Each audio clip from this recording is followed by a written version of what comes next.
I live in a small town called Farley. It's in the southwest of England. It's near the mouth of a river, about 6 miles from the coast. There aren't any beaches in the town itself, but there are some not far away, about 8 miles. The town was an important fishing port when I was young. My dad worked in the harbour, bringing fish off the boats and selling them to the local shops, restaurants and traders from further away. In my granddad's time, the port was even more important. Back then, coal, food, wood, cloth, and all kinds of things were brought here by sea. That's why there are so many small houses beside the river. They were built about 130 years ago for the port workers and fishermen. Now they are empty for most of the year. They were bought as second homes.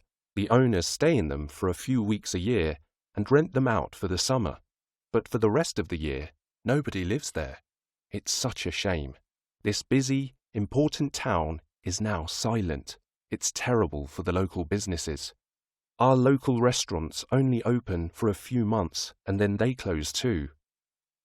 Lots of young people have moved away because they can't get jobs.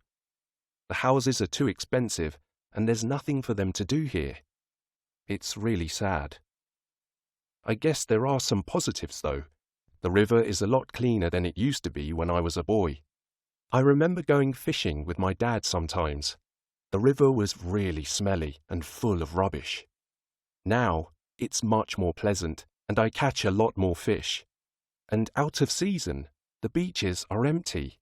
The houses are better maintained now too. The owners keep them nicely painted so that tourists want to stay in them. And there's work for the people who remain here as gardeners, cleaners. I do that sort of work myself, vacuuming and changing the sheets and towels between guests.